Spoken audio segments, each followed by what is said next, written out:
오늘의 아브라함의 이야기는 신기한 이야기죠. 왜냐하면 아브라함이 드디어 사라를 통해서 아이를 낳게 되었기 때문입니다. 사라를 통해서 낳은 아이 도대체 언제 어떻게 낳게 되었을까 했을 때 5절에 이렇게 얘기하고 있는데 우리 함께 같이 한번 읽어보죠. 시작. 아브라함이 그의 아들 이삭이 그에게 태어날 때에 백세라. 그러니까 아브라함이 가나안으로 오게 된 게 75세잖아요. 그러면은 100세를 낳았으면 25년, 26년이 되네요. 하나님께서 약속을 26년 만에 그것도 그냥 한 명 겨우 참 대단하시죠? 그렇지만 이게 더 대단한 이유가 뭐냐면은 6절인데요. 사라가 이르되 하나님이 나를 웃게 하시니 듣는 자가 다 나와 함께 웃으리로다. 왜 여기서 웃는다는 얘기가 두 번 나왔는지 우리가 계속 읽었던 분은 아실 겁니다. 바로 이삭이라는 그 이름 때문에 이삭은 바로 웃음이란 뜻이죠. 근데 웃음이 사실은 첫 번째부터 이렇게 긍정적인 기쁨의 웃음의 의미가 아니었죠. 하나님께서 애 낳게 될 거라고 얘기했더니 안 믿었고 비웃었고 속으로요. 자기가 스스로 웃은 것을 부인할 만큼 비웃었던 그 씁쓸한 웃음이었습니다. 왜냐하면 그 당시 사라의 상태라든가 여러 가지 정황과 상황을 봤었을 때는 도저히 일어날 수 없는 불가능한 일이었기 때문이죠. 그럼에도 불구하고 하나님께서는 그 웃음을 비웃음이 아니라 기쁜 웃음, 즐거운 웃음, 감사한 웃음으로 바꾸게 되는 것, 바로 이게 이제 이삭의 이름에 담겨져 있는 비밀인데, 하나님은 오늘도 참 쓴물을 단물로 만드시는, 그리고 우리의 쓴 웃음을 단 웃음으로 바꾸시는 이 일을 계속해서 하고 계시죠.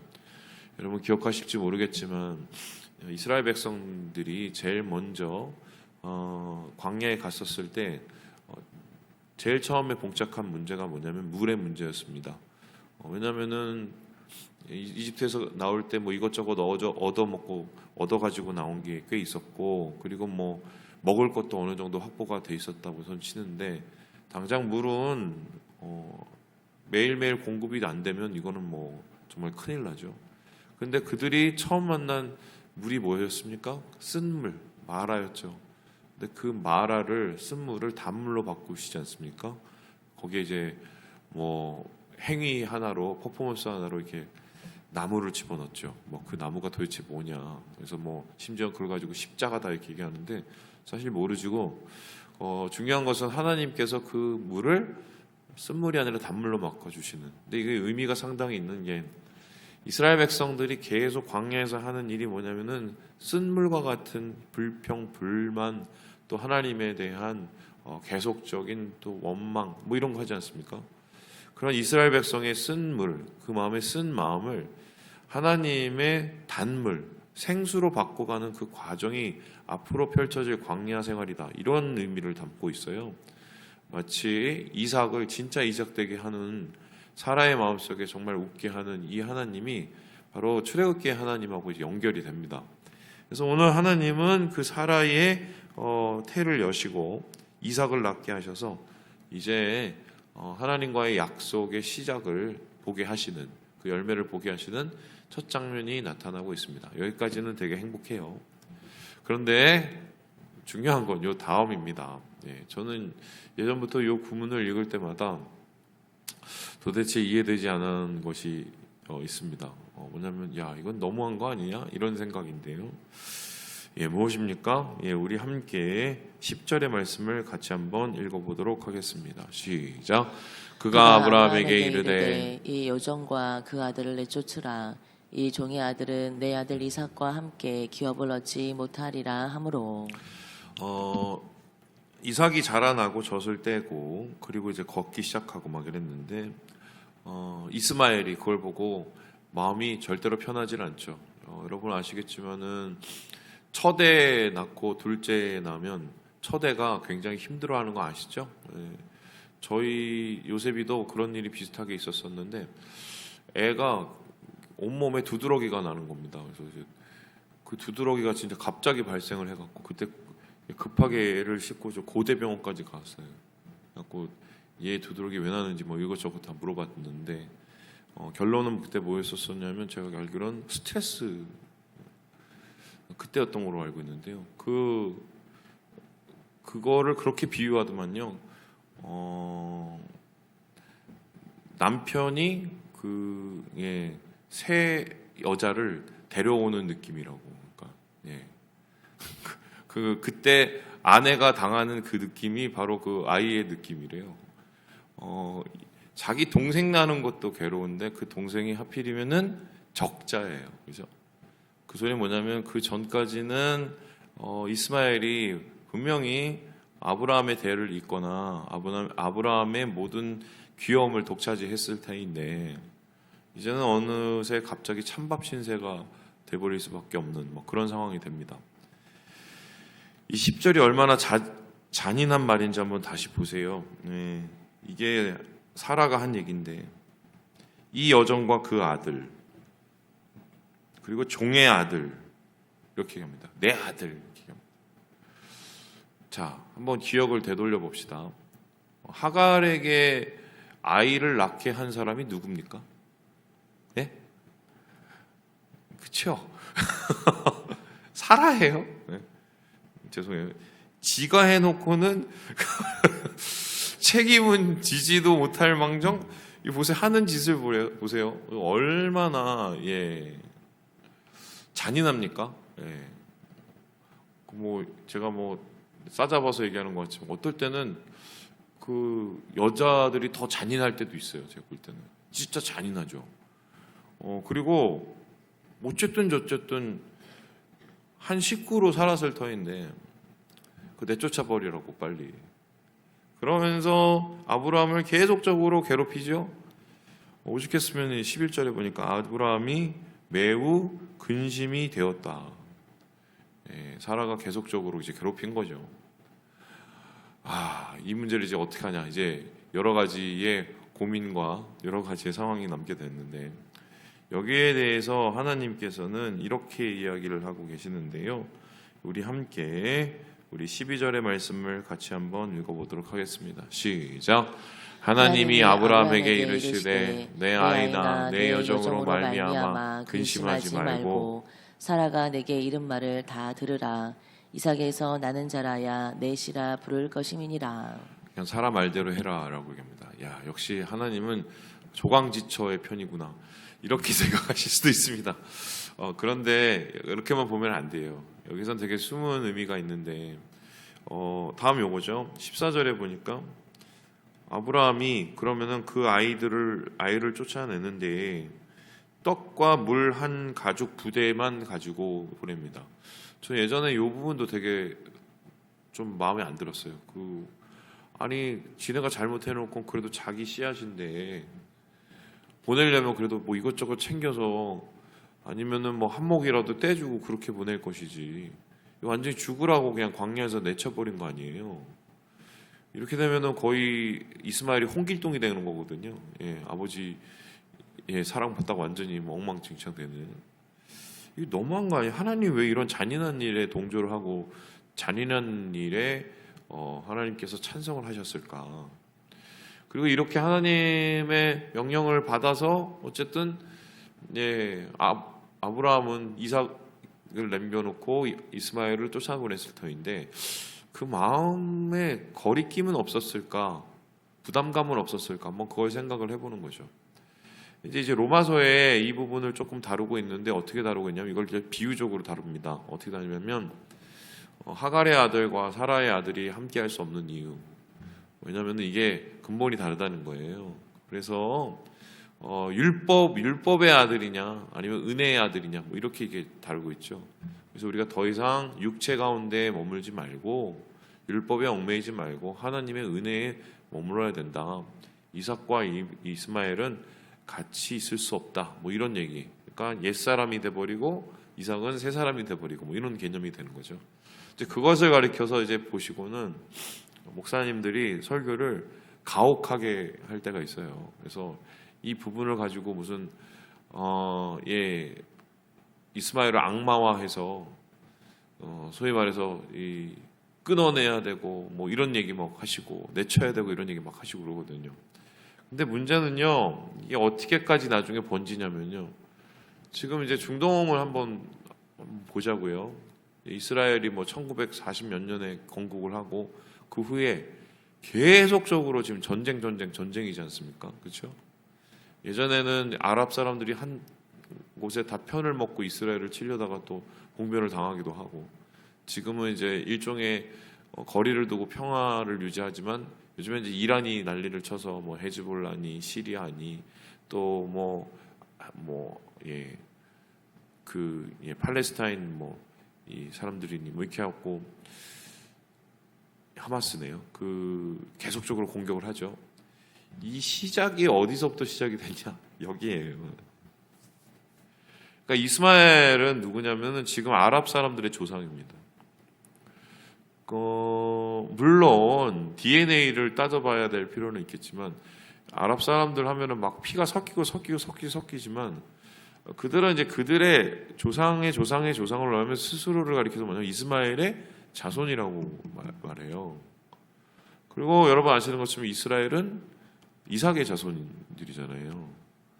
그럼 사실 지금 그때 이스라엘에 갔더니 선교사님이 그렇게 얘기하시던데, 이때의 갈등이 아직까지 계속적으로 이어지는 것 같다고 이러면서 서로에 대해서 이제 악마화하고, 특별히 아랍 사람들은 이스라엘에 대해서 굉장히 못되게 생각을 하죠. 그러한 이제 상처 그리고 갈등과 갈등이 바로 아브라함의 지금 이 상황에서 이어졌다, 이렇게 생각을 많이 하십니다. 그럼 이제 질문요. 그냥 잘 하지. 그냥 좋게 좀 넘어가지. 왜 굳이 이렇게 했을까? 여기에 이제 좀 숨겨진 뜻이 있죠.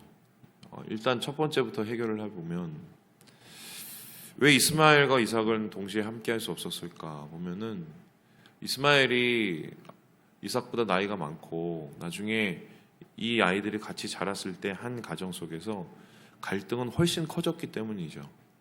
적자, 장자 이런 문제가 생겼을 것이고, 그렇게 되면 아브라함의 그 기업을 누가 잇느냐에 따라서 여러 가지 또 문제가 더 갈등이 커졌을 것이고, 그래서 여기에 대해서 확실한 선을 그어야 되는 분명히 있고, 거기에는 또 중요한 게 뭐냐면 하나님께서 택한 분명한 약속의 아들이라는 명분이 있죠.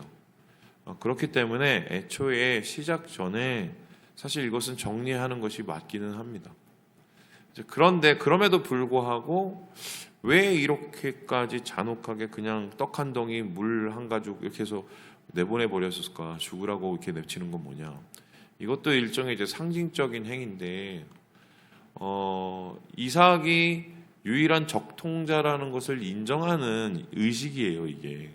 그래서 이스마엘이 앞으로 어떤 이유에서건 아브라함의 영향력 하에서 자신의 권리를 주장할 수 없다는 것을 선을 확실하게 긋기 위해서 이렇게 하는 일종의 그 당시 부족 문화입니다. 이제 그것이 이루어지게 된 거고요. 그래도 또 두 번째 해결해야 될 문제. 이 문제의 사단은 시초는 누굽니까? 사라고 이스마엘을 아버지인 아브라함이죠. 아브라함이 잘못해서 이루어진 거예요. 이 책임은요. 그럼 자기가 잘못하고 자기가 책임을 져야 될 일을 이렇게 잔혹하게 소위 말해서 힘없는 약자에게 떠맡겨버린, 이거는 옳은 행위가 아니잖아요. 이걸 어떻게 해결해야 되냐는 거예요. 쫓아내야 되는 상황, 분명히 선을 그어야 되는 상황은 맞지만 이들에 대한 대우와 이들에 대한 소위 말해서 이 책임을 완전히 이들한테 떠맡겨버린 건 이건 부당하잖아요. 이런 거죠. 그래서 여기에서 하나님이 개입을 하시는 거죠. 우리 함께 13절의 말씀을 같이 한번 읽어보도록 하겠습니다. 시작. 그러나 여종의 아들도 내시니 내가 그로 한 민족을 이루게 하리라 하신지라. 아브라함은 사고치고 하나님은 사고를 막아주고, 그죠? 아브라함은 소위 말해서 잘못된 길을 가도 하나님이 계속적으로 그 길을 바로잡아주고, 창세기 초반에 보면 그 얘기가 계속 나옵니다. 어제 아비멜렉의 이야기도 보세요. 또 팔아먹었죠. 근데 또 하나님이 막아주시죠. 바로 얘기 한번 생각을 해보세요. 이거 한도 끝도 없어요. 계속 아브라함은 사고를 치고 하나님은 사고를 메꿔주고. 지금 이 이야기도 마찬가지인데 사실 잔혹하게 끝날 수밖에 없는 이 이야기를 해피엔딩, 좀 그나마 해피엔딩으로 만들 수 있었던 이유는 하나님이 아브라함의 실수를 하나님의 은혜로 메꿔주시기 때문이죠. 사실은 이게 우리에게는 상당한 위로가 되는 게 흠이 없는 사람이 없잖아요. 모르겠어요. 거룩하신 그 목사님들 중에는 흠 없이 사시는 분들이 있는지 모르겠지만 다 따져보면은 사람은 흠이 많죠. 오카노 목사님 작고하신 분 본인을 가리켜서 뭐라 하냐면 한없이 흠이 많은 사람이라고 해서 한흠이라고 얘기를 하셨어요. 근데 아시겠지만 오카노 목사님이 이룬 여러 가지 한국교회 업적들도 있지만 사실 지금 사랑의 교회 그 후에 둘러싼 여러 가지 잡음들을 보면 사실 마지막에 오카노 목사님이 보여주신 건 좀 실망스러운 분들 되게 많거든요. 흠이죠, 사실 흠. 어느 누가 안 그러겠습니까? 그렇게 따지면 사실은 강단에 설 사람도 없고 내가 예수 믿는 사람이라고 자신할 사람도 없습니다. 그죠? 그럼에도 불구하고 우리가 매일매일 그나마 우리가 그리스도인이라고 얘기를 하고 주님 얘기하고 강단에 서고 말씀 전하는 이유는 우리가 하나님 안에서 거룩하고 잘나고 우리가 하나님 안에서 뭔가 자격이 있어서 그런 게 절대로 아니죠. 우리가 심지어 잘못했을지라도 하나님 앞에 그 잘못과 우리의 그 부족함을 하나님 앞에 고백하고 엎드리면 거기서부터 하나님께서는 그 실수까지도 하나님의 은혜로 바꿔주시는. 결과적으로 나중에 이게 어떻게 되는지 아십니까? 하갈이 이렇게 앞으로 나가게 되죠. 그 하갈이 거의 죽을 때가 되었을 때 어떤 일이 일어납니까? 우리 함께 17절의 말씀을 같이 한번 읽어보도록 합니다. 시작. 하나님이 그 어린아이의 소리를 들으셨으므로 하나님의 사자가 하늘에서부터 하갈을 불러 이르시되 하갈아 무슨 일이냐 두려워하지 말라 하나님이 저기 있는 아이의 소리를 들으셨나니. 여기서 이제 되게 중요한 게 뭐냐면 아이의 소리를 들으셨다. 이 아이의 소리를 들으셨다는 말이 이스마엘이라는 뜻입니다. 하나님이 들으셨다. 이스마엘을 이스마엘로 만드시고 뿐만 아니라 하갈은 비로소 사라하고의 문제가 생기고 쫓겨나는 이 과정을 통해서 하나님의 도우심을, 직접적인 도우심을 경험합니다. 그러면 어떤 얘기가 되냐면은 아브라함의 실수를 하나님의 그냥 은혜로 마무리해 주시는 그 수준이 아니라 하갈에게는 쫓겨났지만 그를 통해서 새로운 하나님과의 만남과 신앙의 경험이 이루어지도록 하나님께서 새로운 길을 열어주신 거죠.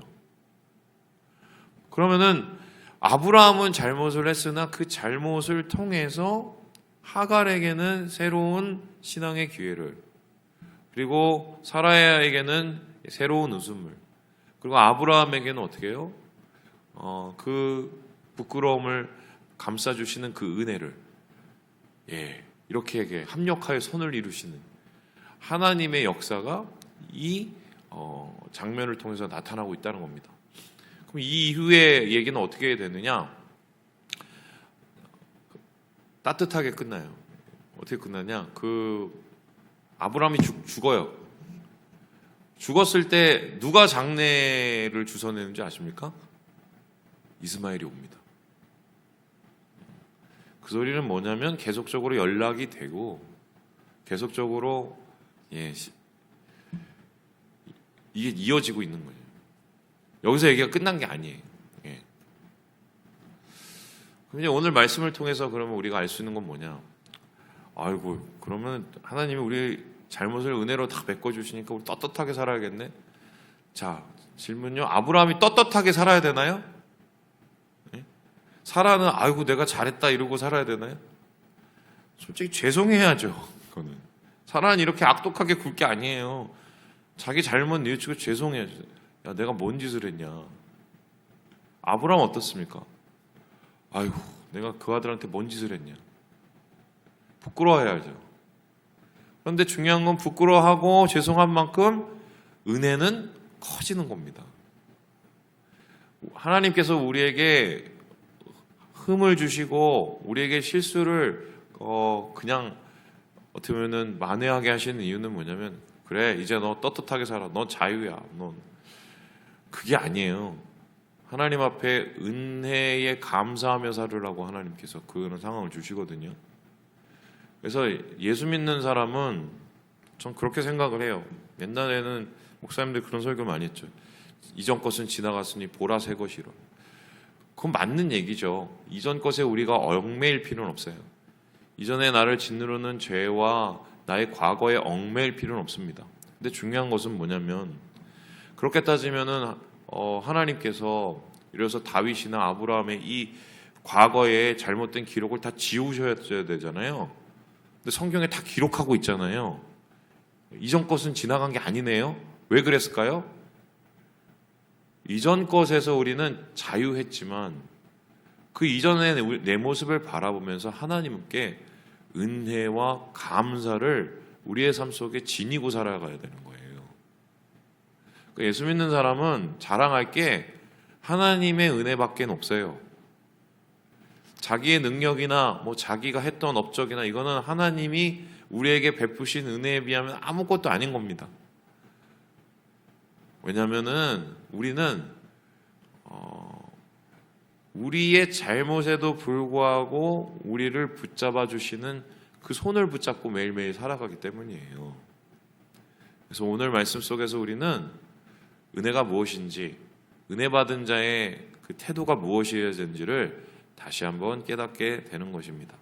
말씀을 마칩니다. 우리 사랑하는 여러분, 주님 안에서 이 은혜로 오늘을 감당하시고 살아내시고 이겨내시는 우리 모든 형제 자매들 되시길 주님의 이름으로 축원합니다.